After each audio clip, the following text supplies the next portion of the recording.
All right. Hello, everyone. Thanks for joining today. We'll go ahead and get started.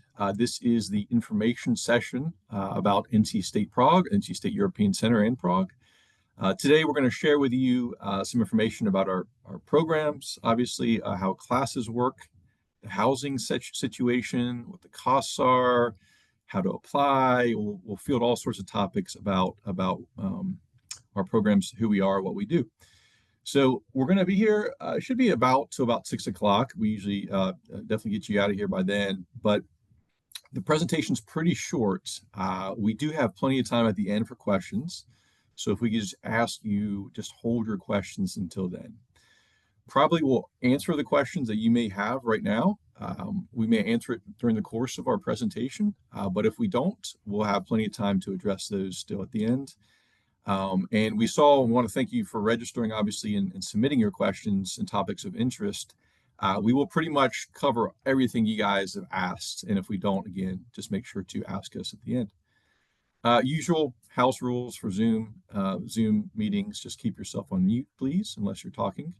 And as you noticed, we are recording currently. So if you have to leave early, we'll be sharing this out so you can catch up on the material that you miss. So we'll email you guys by tomorrow with the recording, okay? So again, NC State Prague information session. I want to thank you for being here, and with that, we'll go ahead and get started.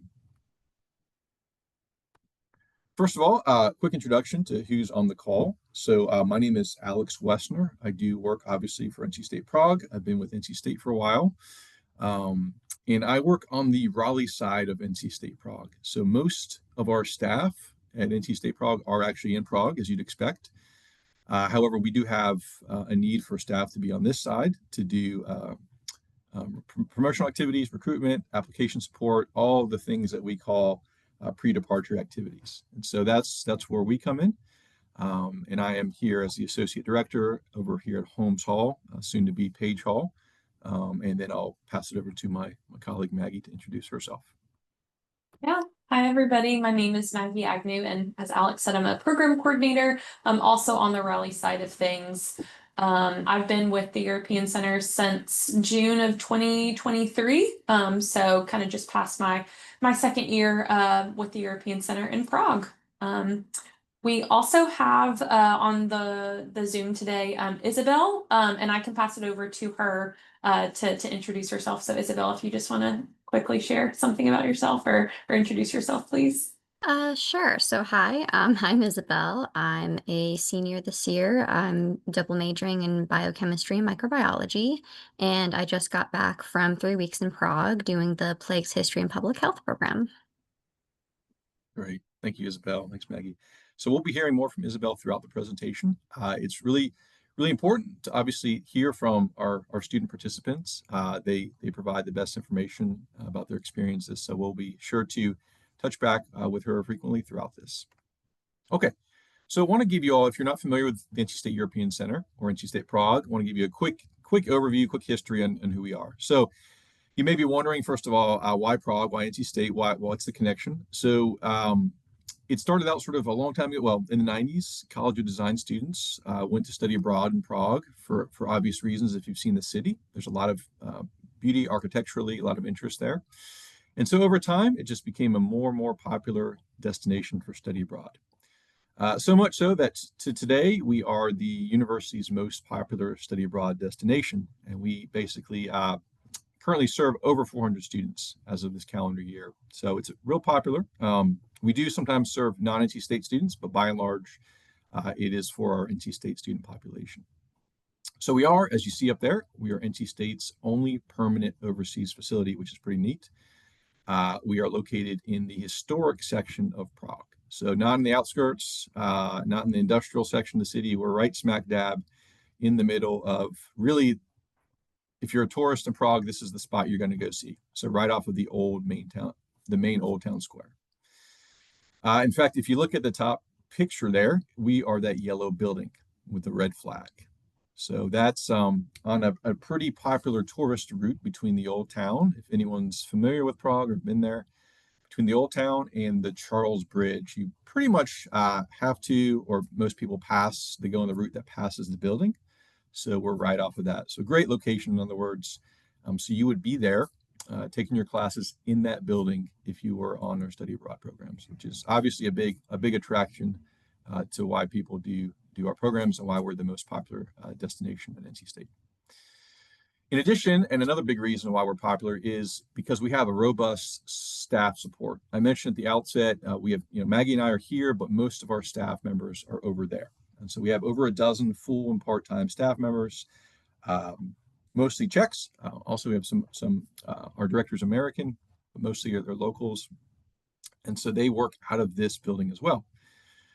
So during the day, if you're taking classes, you can pop in if you need anything, just want to talk, hang out. So they're in the same building, which is really neat. And it's pretty unique for a study abroad experience to have that level of administrative and program support.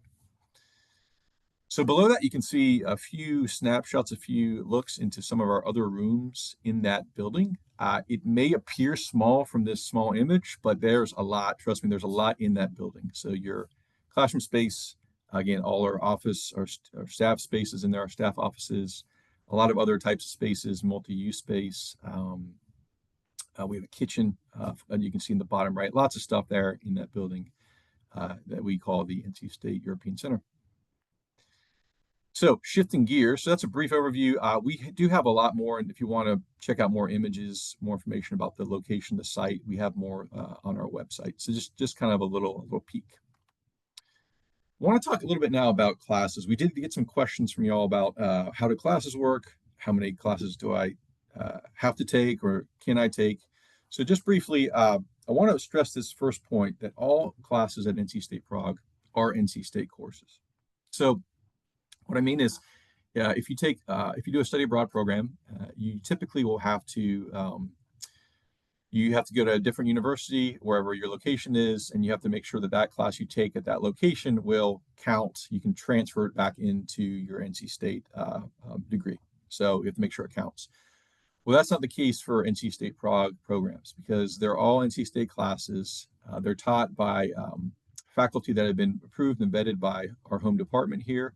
So when you're over there, you're essentially taking classes, just NC State classes, just in the heart of Europe. So you can think of this experience as being at NC State, just being at our extension campus on the continent of Europe, which is pretty cool.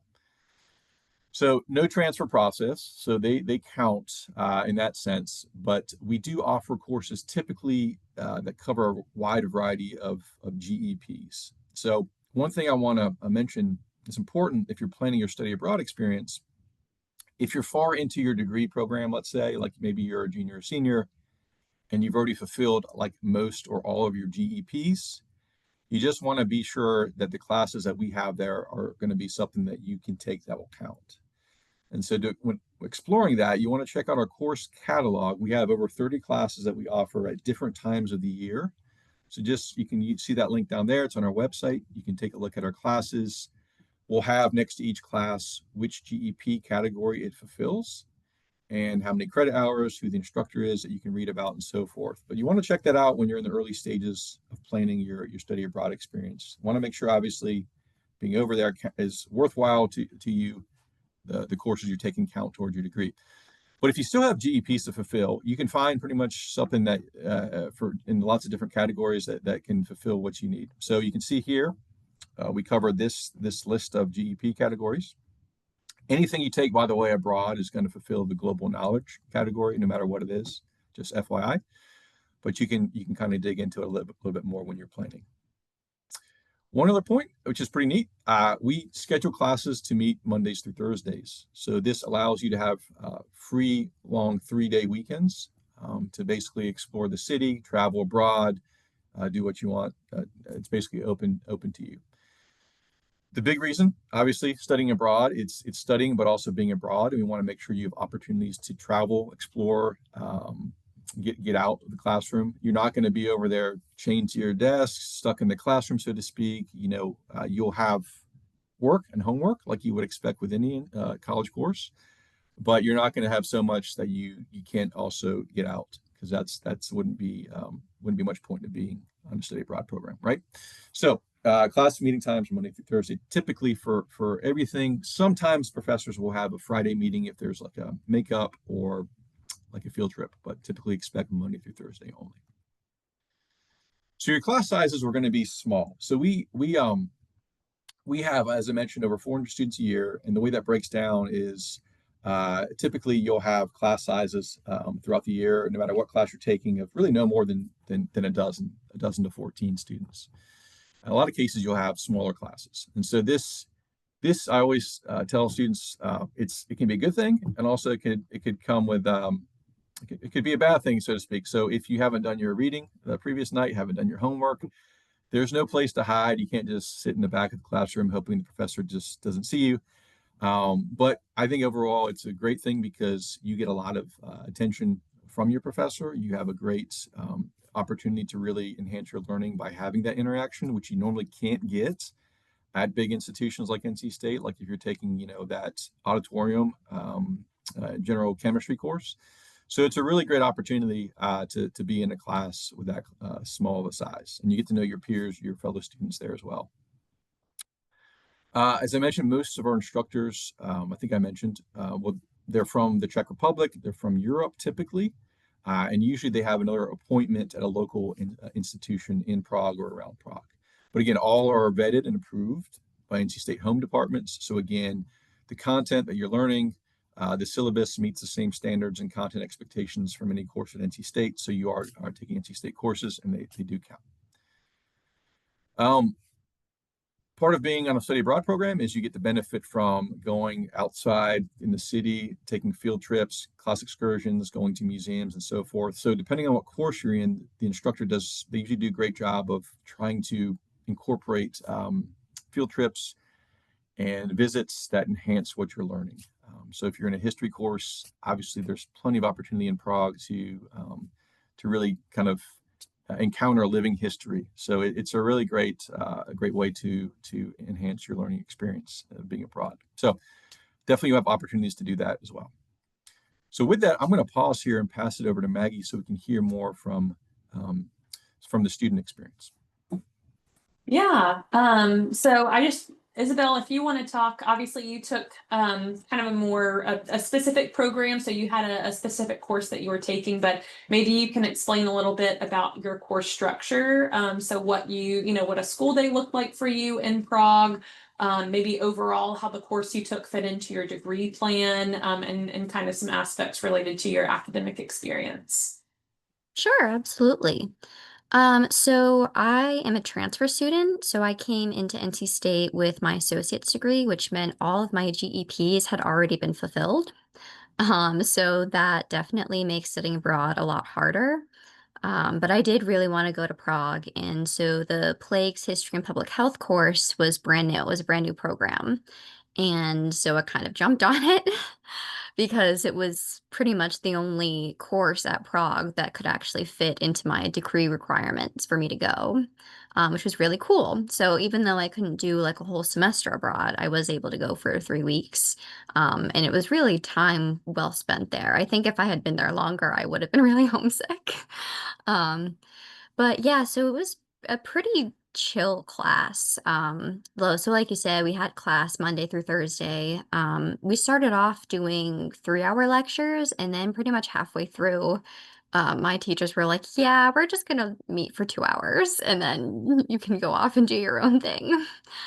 Because they really wanted us to experience Prague and really dive into the culture there. And they didn't really want us to do any tests or anything. It was really just one class. We had lectures, we had readings, and discussion in class, and then like a final project. So we didn't really have to study for anything per se, which I really think that let us absorb more information instead of just trying to memorize everything. And I think that made the whole experience a lot better than it could have been. And did you happen to go on any like field trips or excursions or anything like that with your Yeah. course? So a lot of times we would go on excursions either after lecture or sometimes on Friday. We were a microbiology course, so we toured a local brewery, we went to the old wastewater treatment plant, we took a field trip to Brno, which is like the second largest city there, I think. Um, there was an optional trip to Kutna Hora. feel like we went more places. I've forgotten, but we did do a bunch of excursions. We did a plague doctor tour, which is really neat. So they try to do a bunch of stuff that was relevant to the class and the lectures. Great. Thank you so much for sharing. Hmm? Right. So, so now we're going to shift gears and talk a little bit about our programs. So we do offer at the center programs throughout the year. And as Isabel mentioned, she was on a 3-week program. And so we have programs that range from about 2 to 3 weeks on the lower end in terms of duration up until about 15 weeks. Okay. So when you're thinking about studying abroad for yourself, you want to consider that as a major factor. How long do I want to be abroad? Maybe I don't want to be away so long from family, or maybe I do. Kind of what your own needs, desires are. And so our programs do vary in that important aspect in terms of duration. They also will vary in terms of structure. And so I'll talk a little bit about that here. So our first highlighted program is what we call simply our classic programs. This is sort of our main program where you just select the classes you want to take from among those being offered. It's really kind of your make what you want of it class program. So it's our most popular program because it does give you that flexibility to pick and choose your courses. Our spring and fall versions of that, as you can see there, is 15 weeks. So it's pretty much a full semester. And you're expected to be enrolled full time. And so 12 credit hours typically. Sometimes students take 15. That's up to you and your advisor. Just don't always recommend it in an abroad program, but it's entirely up to you. But so for that, you can expect to be full time, 12 credit hours, 15-week long program. We also have a summer version of this program. Again, you craft your own schedule. And for that, you're full-time enrolled at least 5 credit hours. Typically, it'll be 6 because most of our courses are going to be 3 credits each. And that's for 6 weeks long. So that is our most popular program. We have, as you can see at the bottom there, we had most recently about 125 students. It's our biggest program by far. And our semester versions of this, about 40 to 50 students each iteration. So that also is a factor too, if you want to be with a bigger group or a smaller group, but that's something to consider: duration, program size, and so forth. But classic program, again, most popular. This is the one where you can create your own schedule. Not much. You have a lot of flexibility to do that, to do what suits you in terms of schedule crafting. So with this, as with all our programs, we have full support from our staff. Your housing is included. We'll talk about housing. We'll look at that in a little bit. Excursions are part of this as well. This one includes both an in-country excursion and an out-of-country excursion. So that's a little bit different. Not all our programs have an out-of-country excursion, but we do take students to Poland, to Krakow, Poland, as part of this program for the spring and fall versions. So you get the same pre-departure and on-site staff support, as I mentioned, and you'll have cultural enrichment activities, optional activities throughout the term. So you can expect that as the part of the classic program. So shifting gears, a brief look at some of our other programs, non-classic programs. So as Isabel mentioned, she was on the Plagues program. That was our first year running it. We have 4 what we call faculty-led programs that we offer in the summer 2 session. So one of those programs is the Plagues program, where you take a microbiology course. Another one is a civil engineering program. Another one is a program on Shakespeare. And the 4th program is on global health. So you can learn more about the details of those programs on our website. But we do offer those in the summer 2 session, and we will be offering each of those again in 2026. So you earn 3 to 6 credit hours depending on the program, and it's going to be between 2 and 4 weeks long for that program. These are all led by NC State faculty, so U.S.-based faculty who go abroad with you and lead the program and are with you throughout the program. From that, so that's what we call faculty-led, and these are again our shortest programs at NC State Prague. Shifting from that, I'm going to skip over the Connect because that's a pretty unique program that's only eligible or only for those who are admitted to the Spring Connect program at NC State.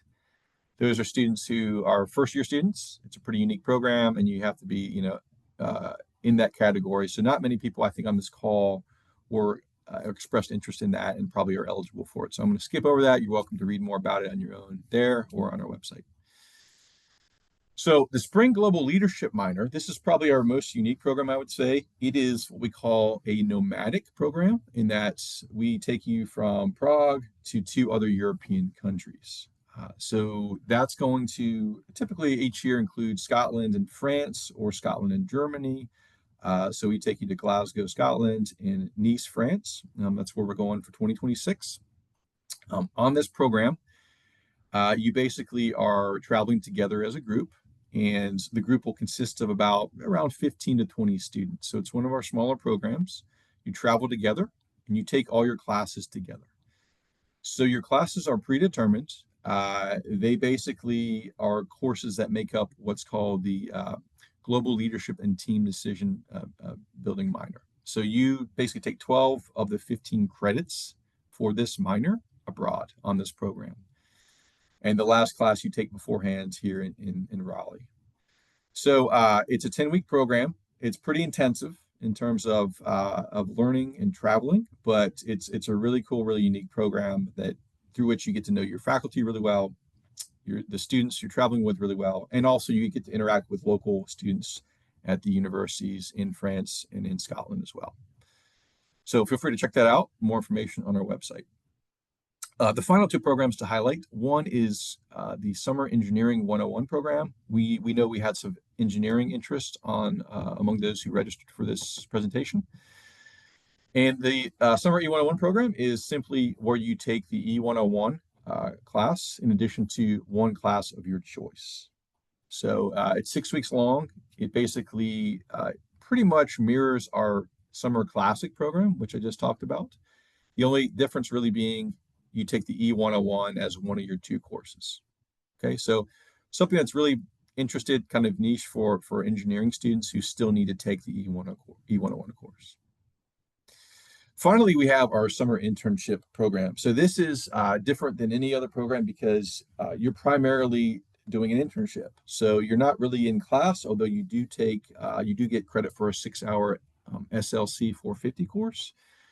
But primarily you're going to be in an internship placement for 32 to 35 hours per week. So the way this works is when you apply for the internship program, you'll eventually meet with our internship director who will talk to you about what your interests are and try to find a nice fit with what you want to do academically, career-wise. So it's a process by which you meet and he places you with something that fits your interests. And then if you're satisfied with that, you go on this 7-week internship program in Prague. It is an unpaid internship. The reason being there are labor laws that restrict whether you're paid because you're there as a student, so you can't be paid, but you're paid in quote unquote experience, right? So that's a really popular program, and if you're interested in that, definitely check that out on our website. So again, all these can be found at NC State Prague website. We'll give you the link at the end, as well as our classic program, but that highlights the bulk of pretty much all of our programs we offer throughout the year. So all our programs are going to include an orientation when you get on site. We want to basically make you familiar with your surroundings, with health and safety topics, get you familiar with where you're going to be living and studying and so forth. So that's included, of course, once you're there. Most of our programs also get a Czech language immersion course. If you're thinking right now, if you're worried right now, do I have to know Czech to be on these programs? You do not. So in Prague, English is widely spoken. So you can get around Prague easily without really speaking any Czech, for better or for worse. So you don't need to know any Czech, but we find that it is helpful if you know some phrases, some words, some basics. And so we give that to most of our program participants. Throughout the program, we'll also have available optional cooking classes that we offer on our campus in the center itself, which are pretty fun. And then we do cultural events, excursions throughout the semester. As I mentioned, excursions, pretty much all our programs go on our Český Krumlov excursion, which is this beautiful UNESCO heritage town in the southern part of the country. That's included in most all our programs. And then the classic programs, the semester versions, take the trip to Poland as well. So that's all throughout the semester or the term. And so you're not just in the classroom, but you're going to be getting a lot of program activities that are part of that. Okay. We know a lot of you are curious about housing, what that looks like, how it works. So housing is included in the program costs, which we'll look at shortly. But we do maintain our own facilities in Prague. So if you're on our programs, you're not sort of scattered throughout the city, or we don't tell you you're on your own to find housing. We have a set place where you're all going to be. And so in fact, this picture up here is it's our main facility. It's our main apartment housing. It's set up as dorm style. So you're going to have a roommate typically, and 2 or 3 rooms will share a bathroom. So it's dorm setup. Rooms are fully furnished, which is great. So you don't have to like bring anything over really, other than a shower towel. We don't provide that. But linens, furniture, it's all there. We do offer a trip to IKEA when you're there, but you don't have to go because everything is going to be fully furnished unless you want something in addition. You can in fact see sort of see in the bottom right an image of one of the actual rooms. Again, they're going to be furnished. You'll have your bed, your desk, chairs, wardrobe. It's all ready to go. Each floor is going to have its own furnished kitchen, so you can use the kitchen to hang out, have your meals, cook. That's going to be a 1 per floor. And then you have a laundry facility in the basement, so you can do your laundry down there on site. You don't have to worry about finding a laundromat and dragging that stuff around town. It's very convenient. You do have what we call check dorm mates. These function sort of as like our RAs, but not really. They work for us, and they're check typically, and they're going to know the area. They're there just to support you if you need any help, if you run into anything. They live on site, so they're there to provide that housing support. Also, they're great resources. They know the area really well and can help you out. So we have one on each floor, one dorm mate. And finally, the great thing about this housing is it's very, very, very close to conveniences like grocery stores, the tram. So if you don't know what a tram is, it's an above ground train that basically runs throughout the city and it gets you to where you want to go. So this is primarily how you're going to get around the town. And you're right next to a tram stop. You pretty much hop on and go a few stops and you're at the center. So it's very close. This housing is about 15-20 minute commute to the center where you take classes that we were looking at earlier. All right. So great housing. It's all part of the program, and you're there together with your peers in the same house. So it's all you guys. It's not like you're not sharing it with other locals that we don't know who they are. It's the house that we fully operate it, pretty much have it to ourselves. So with that, want to hear again from the student experience. So we'll hear more from Isabel about housing. So Isabel, if you just want to kind of talk briefly about your experience with housing, how did you like living in Prague? How did you find that? What was your commute like going from the housing to the center? Maybe an estimate of like how long that took, if you remember. And yeah, just kind of overall experience with living in the city. Yeah, I pretty much loved it. The housing, I mean, everything was very clean. There is no air conditioning, I will say that. But they do provide fans. And honestly, if you open the window, even I was in there in like the middle of July and it was so cool there. I was expecting it to be really hot and it wasn't. So that was really nice. And as far as commute, I feel like it was maybe 10 to 15 minutes, depending on if the trams were running late. Um, but there were several trams, like several routes you could take to the center. It was usually like maybe like a 5 to 10 minute tram ride, and then maybe like a 5 to 7 minute walk, I would say. But after you do that for a couple days, you start to remember where to get off and, which route to take that'll get you fastest to the center.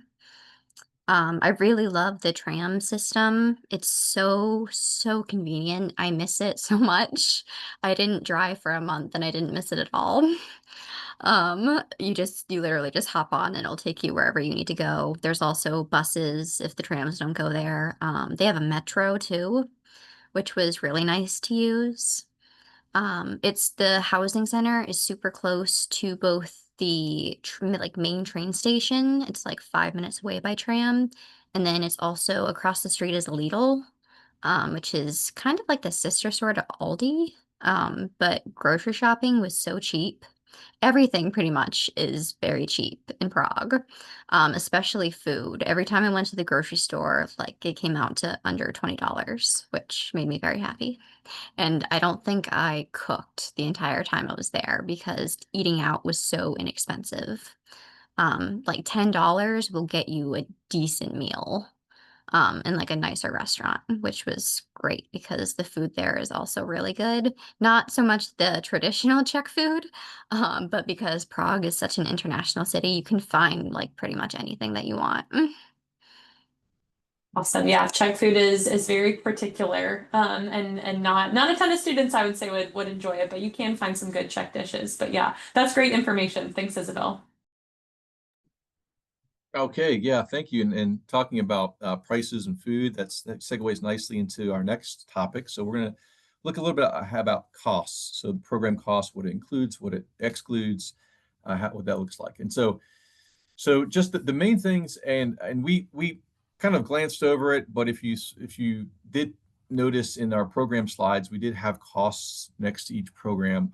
You can check out those costs on our website as well, obviously. But when you look at the program costs, want to make sure you know what it entails. The big things, the big items are going to be your tuition and your housing. So that's all included in the program costs. And then there's some other stuff too that's included. You can see listed there. Just highlight health insurance. So you are enrolled automatically in International GeoBlue Health Insurance for the duration of your program. So you don't have to do anything special. You pay for it through your program costs, and so that's included as well. The excursions, I mentioned those program excursions. That's all like getting there, staying there, some meals. That's all part of the program costs as well. And then finally, Isabel mentioned the great transportation system. So yeah, you got metro, bus, tram, awesome network of getting around town.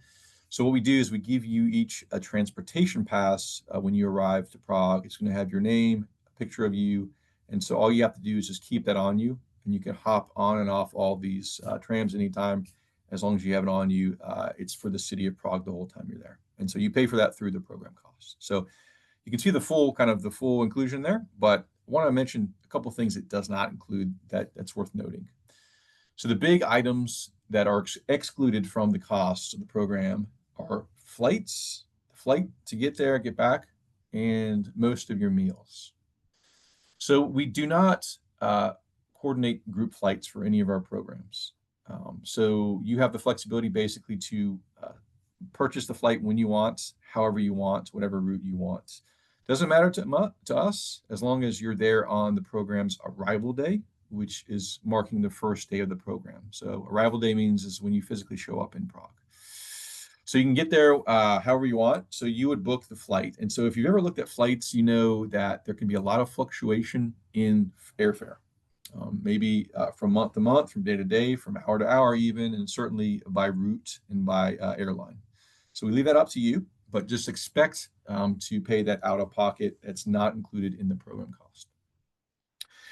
Food, so there's no dining hall in Prague on our campus. Like you have Clark here, you have Fountain here. We don't have any such comparable dining hall just because, again, it wouldn't make sense with the amount of students that we have there. As Isabel mentioned, meals are cheap in Prague. You can really get by on food. I would say less, I would agree. I would say even less than the food costs here in Raleigh. And so, especially going out to restaurants, you can get nice meals for a lot less than here. So that gives you some sense of what to expect, but meals are something you're going to pay out of pocket. We do have, a few meals that are included, like on those excursions at the beginning of the program, at the end of the program, but by and large, your day-to-day meals, you'll take care of that yourself. And you can do that however you want. Go to grocery stores, go out to eat. It's just kind of whatever your tastes are, but that's something to budget for as well. And then finally, the last two items. So just want to mention, we haven't talked about this yet, but hopefully it's an obvious point. You will need a passport to do any study abroad program, not just ours, but any travel abroad. So you want to make sure, and really important if you're thinking about a program, especially one coming up, maybe that you have already a passport or are in the process of applying for one. So just make sure you have one that's valid for the time that you plan to be abroad. The last thing is a visa. A visa, you don't have to worry about, and this is one of the questions, good question that we got from a registration form we saw. Do I need a visa? So only two of our programs need visas. So the fall and spring classic programs require a visa for everybody because of the duration of the program. It's our longest program. It exceeds 90 days, and 90 days is sort of the magic cutoff number for what determines whether you need a visa or not. Now, let me just mention as a footnote, I'm speaking mostly about U.S. citizens here. So if anyone is on the call or interested that's a non-U.S. Passport holder, you may have to get a visa for just being abroad. So that just depends on your country. But for U.S. citizens and a lot of other countries as well, you don't need to expect to apply or obtain a visa to be on our program in the Czech Republic, unless you're doing the Spring Classic or the Fall Classic program, okay? If you have questions about visas, that's one of those great topics where it's good to email us. If you have a specific concern or worry, or maybe you're not from the US and you want to talk through that, please do. But don't have to worry about the visa unless you're on one of those two programs, okay? But passports, everyone needs a valid passport to be abroad. All right, so we looked at kind of costs. Now, I want to mention as well, really important when you're thinking about how do I fund my study abroad program. First of all, our programs are really comparable. They're really inexpensive in terms of study abroad programs. In fact, when you compare the estimated expenses for our programs to what you expect if you were just here in Raleigh in this summer or a semester, it's not that much different. And good news for out-of-state students as well, we don't charge extra for out-of-state students. So you can actually pay less to take classes if you're an out-of-state student in Prague and you can here in Raleigh. So it's the same cost for whether you're in-state, out-of-state. So that's something to keep in mind. But funding, you still have to fund your study abroad experience. And so one thing we want to encourage you to look at is the NC State Study Abroad Scholarship. So the NC State Study Abroad Office, which is not us, but we work closely with them, they oversee all other programs, study abroad programs throughout the world. And so they do manage a scholarship program where departments at NC State have a lot of money basically to give away for folks who are going abroad. So they want to encourage you to do this. And so they want to make it a little easier. The process for applying is very simple. It's a short, streamlined application. You don't have to pay for it. It's very quick, very easy. You just need to make sure to get it in by the deadline. Okay, we'll look in the next slide what the deadlines are for each cycle in terms of the application and scholarships. But you just want to make sure to get it in. And you have a pretty good chance of getting a scholarship, an NC State Study Abroad scholarship. I think lately it's been about 20 to 30% of applicants get something. So that's pretty cool. Now, the something though is you need to know that it's not going to pay for all of your program. So we're talking about awards ranging, as you see here, about $1,000, $2,000, $3,000, which is not nothing. It still helps, but you just want to be aware of that. It's not going to cover everything, but it will help. There's other ways to fund your study abroad experience, and I want to make sure everyone knows this. You can use financial aid for this as well. So a lot of our students, of course, are on financial aid. You can use that for our program costs just as you would any other semester at NC State. There's nothing extra you need to do. Don't need to let us know. You don't need to apply for anything. Your financial aid just comes in, hits your MyPack billing account like it would any other semester, and offsets the study abroad program cost charge that eventually shows up. So it's pretty cool, really easy. One thing you need to make sure, though, the only thing that in terms of eligibility for this is you want to make sure your classes count towards your degree. So if you remember, I mentioned at the very beginning, when you're thinking about studying abroad, you want to first really start out with, are the courses there that I can take that will count? And so you want to make sure that you work that out, but especially important for you if you're going to be using financial aid. Because if you're taking classes that are electives or don't fulfill anything really towards your degree, towards progress, towards your degree completion, then financial aid, you won't be eligible for that. Okay, so just keep that in mind, really important point. Otherwise, though, you can use it just the same. All right, so that's a little look at costs, a little look at how to fund those costs. There's other ways to fund it. There's private scholarships, a whole range of other ways. There's external scholarship databases you can check out as well. You want to use this link here. The Study Abroad webpage maintains a really good resource for funding for other scholarships, and especially, of course, the NC State Study Abroad Scholarship, which again, I encourage all of you to look at. All right, wrapping up my part here. So want to highlight the application dates. So we know you guys are looking at different dates. Some are interested in summer, some are interested in spring. Next year, maybe you're looking at years down the road. That's all good. Just be aware that we do maintain different application cycles. So according to the term. So we have different dates for spring, summer, and fall. So right now, we are currently in, for instance, the spring 2026 application cycle, which opened this past April and actually will remain open for just under 2 weeks. So it closes this month, September 15th. So for those of you who are interested in spring of this coming 2026 and haven't applied yet, we encourage you to definitely get that going here soon, because you want to have everything in by the deadline, and that deadline is inclusive. So we'll take applications up to 11:59 p.m. on the 15th. Okay. You can see the other respective application cycle dates. Summer, again, our most popular cycle, that will be opening soon. October 1st is when we crack that open.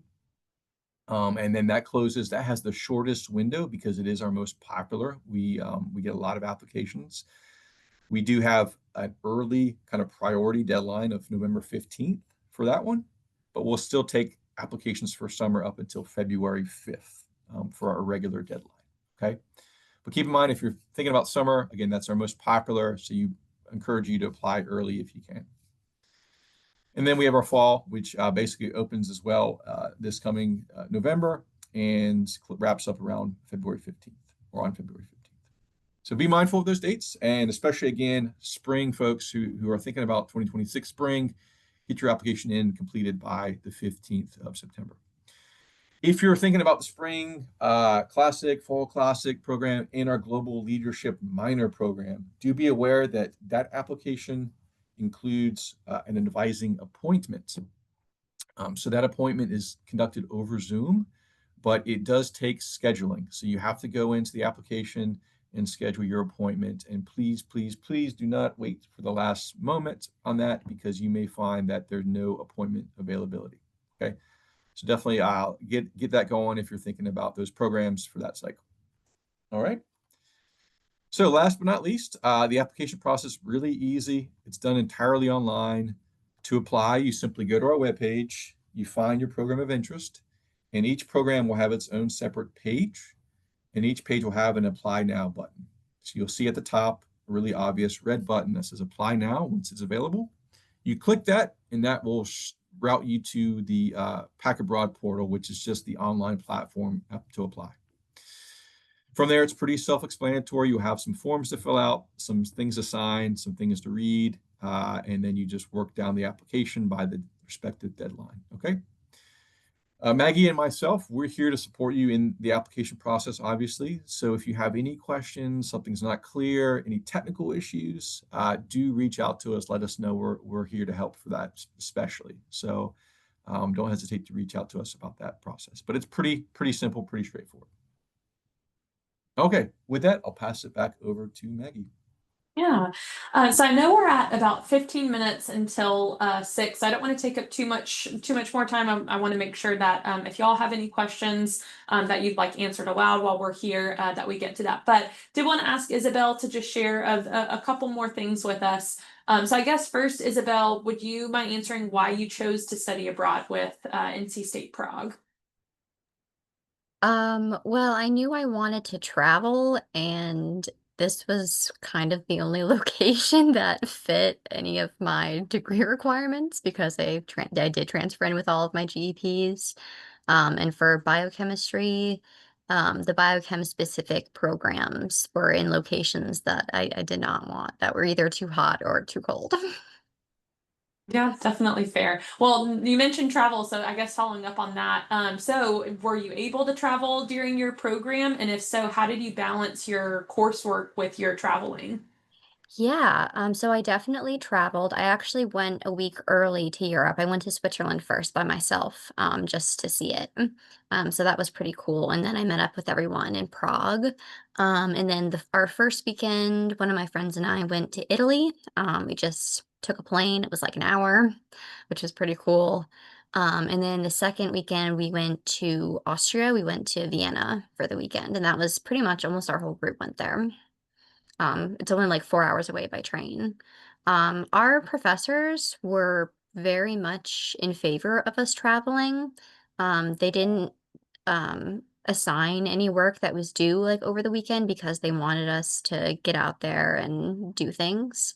So I feel like that was a pretty big part of that. They were very understanding. They wanted us to experience Europe. Great, thanks. Okay, well, I guess maybe last question, and then we can open it up for other questions from anybody else. But do you have any recommendations or future tips or tips for prospective students or anybody coming into NC State Prague? Absolutely. Even if you're going in summer, pack long pants. I was surprised at how not chilly, but it was definitely cooler than I imagined, and I wish I had brought another jacket and maybe some jeans. Um, Pack a luggage weight because some airlines are very strict about your carry-on luggage and especially your checked luggage too. You don't want to incur any fees. And also prepare to get sick. I think that by the time we went home, all of us had been sick at one point or another, or had still like been sick. So definitely take a like vitamin or some type of immune support.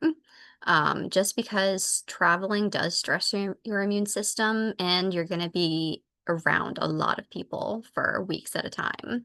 But even if you do get sick, it's really easy to see a doctor there. I didn't pay, I think I paid for my antibiotics while I was there, but that was it. I didn't have to pay anything at the doctor's office, and the Prague staff was really helpful in setting up my appointment.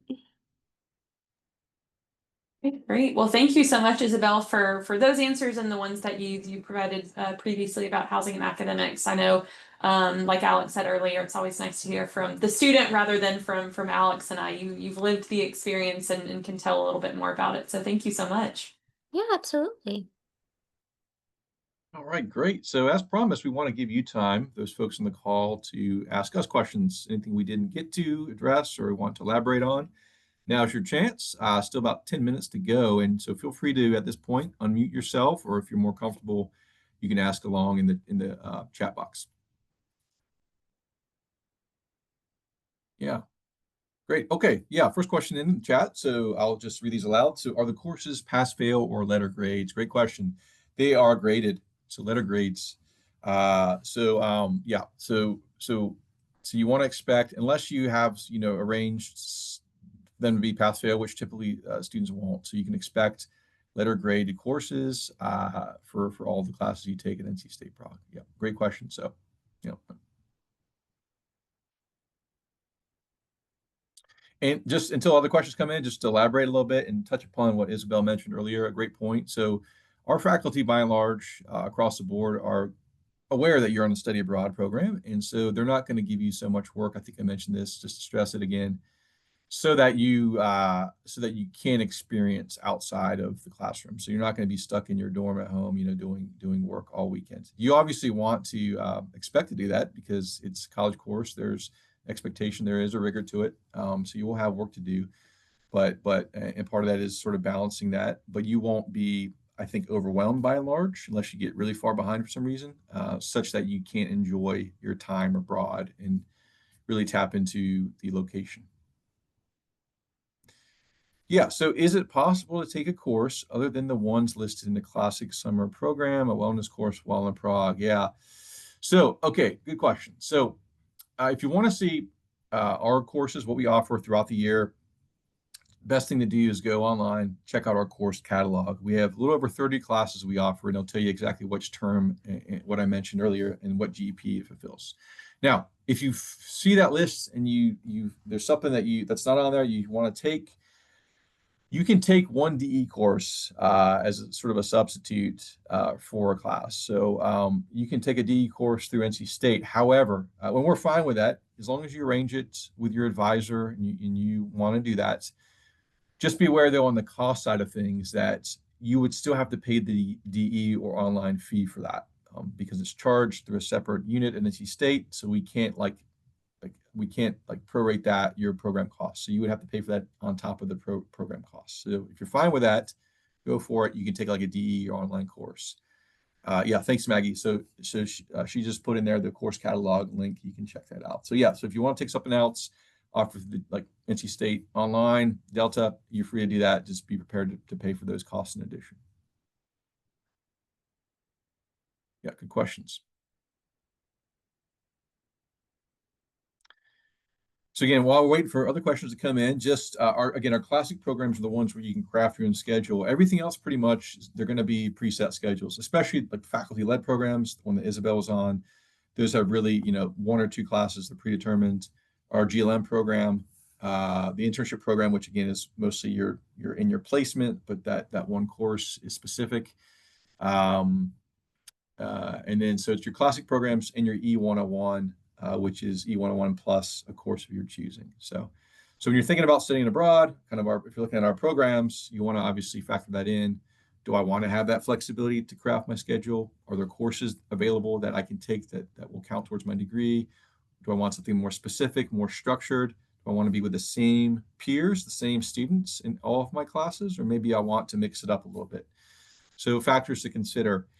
Again, pretty much everyone is going to be an NC State student. We do on occasion have a few other students like UNC Chapel Hill students attending our programs, but by and large, 95% of the students on our programs are going to be from NC State. So you may have someone on the program you already know, or you may make a good friend that you take back to Raleigh with you on the program. Okay, another question. So yeah, so the College of Engineering offers to pay for airfare for study abroad engineering students. Will they still pay for the flight if I choose to stay longer? Yeah, okay. And what if I choose a different location to fly out of for the return trip? So these are all good questions, Will, and anyone else who has that question, you want to address those to the College of Engineering. So they're the ones that have to be able to answer those questions that they can. So I know engineering, they have some funding. There's the I funding, I scholarship. So you want to, in terms of specifications, what it covers, what it won't, you want to talk to your advisor there who can answer those questions. We can tell you kind of what our program costs, what the breakdown is of those programs. But for those answers, you want to get those from them specifically. Yeah, good questions. I can tell you without, don't take this to the bank with you, but I'm pretty sure that they do cover airfare. Like it depends on the scholarship, obviously. So you want to check in with them just to confirm. Obviously, that's really important to know that because it's a big cost. Yeah.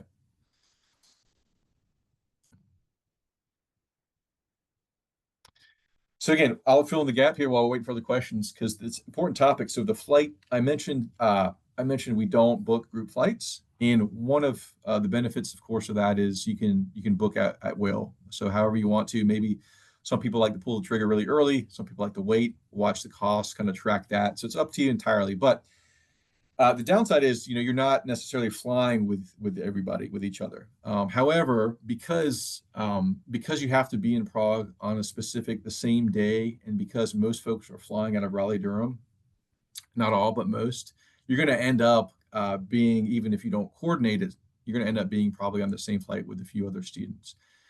You're more than welcome on your own to coordinate that, and a lot of our students do. So for each of our programs beforehand, we will set up a group, a social media platform that allows you, of course, to communicate with each other beforehand, get to know one another. And usually that's how students will kind of start to plan, coordinate flights if they're interested in that. So just want to mention that too.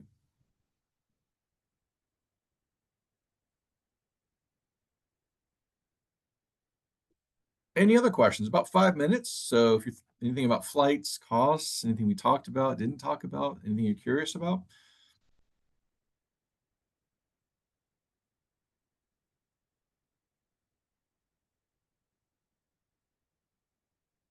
So Isabel mentioned a few times about the weather. And it's important to pack in layers, kind of no matter what time of year you're going. Prague, you can expect, like if you want to compare it to Raleigh, it's kind of a simple way of thinking about it is any time of year, just subtract 10 degrees. It's about 10 degrees cooler any time of year. And the winters are going to be definitely colder than here. So you're going to expect to see some snow, probably earlier than you've seen it before in your life, unless you live kind of northern U.S. So it's cooler for sure. Hence the reason we don't typically have AC units in our dorms. You usually don't need them. Sometimes in the summer you'll need some, but by and large, you crack open a window, as Isabel mentioned, and you can get cool air, and it's not going to be humid like it is here for sure. So,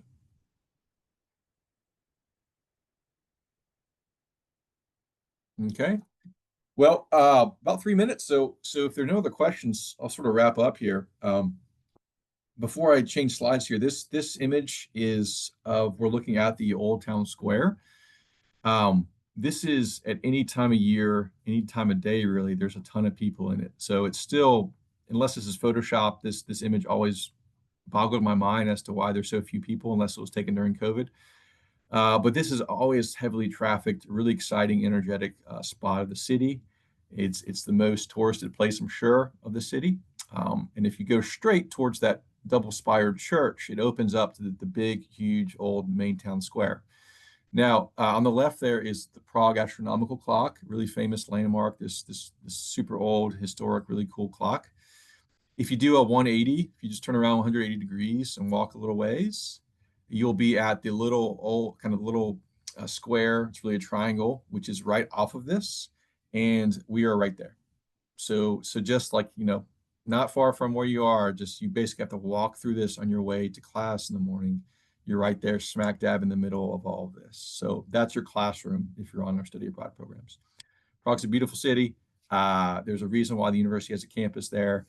And only there, it's a stunning, gorgeous place in Central Europe. It gives you lots of opportunity to travel throughout Europe. So maybe Prague wasn't on your radar, or maybe Czech Republic wasn't high on your travel list. You can use it as a springboard to travel throughout the continent really easily. So you have those long weekends. You can hop on a cheap flight. Once you're over in Europe, you can fly really cheaply throughout the continent. You can take trains. Train network is really great, really extensive in Europe. You can make a weekend trip to another country. So maybe I've been dying to go to Italy. Maybe I want to check out France, Germany. It's all really close, which is the amazing thing. And another big attractive reason why people go on our programs is because of the location. Now, having said all that, Prague itself is a beautiful place. Czech Republic is as well. So you can really spend the whole program, if interested, just exploring the city and not exhausted. So all to say, great location. We encourage you to check it out. We hope one day we're working with you on our programs. But certainly we want to thank you for being on this info session, for listening to us today. If you have any other questions down the road that we didn't get to, you think of something later, do not be shy. Reach out to us. Our email is ncstateprague@ncsu.edu. Our website is prague.ncsu.edu.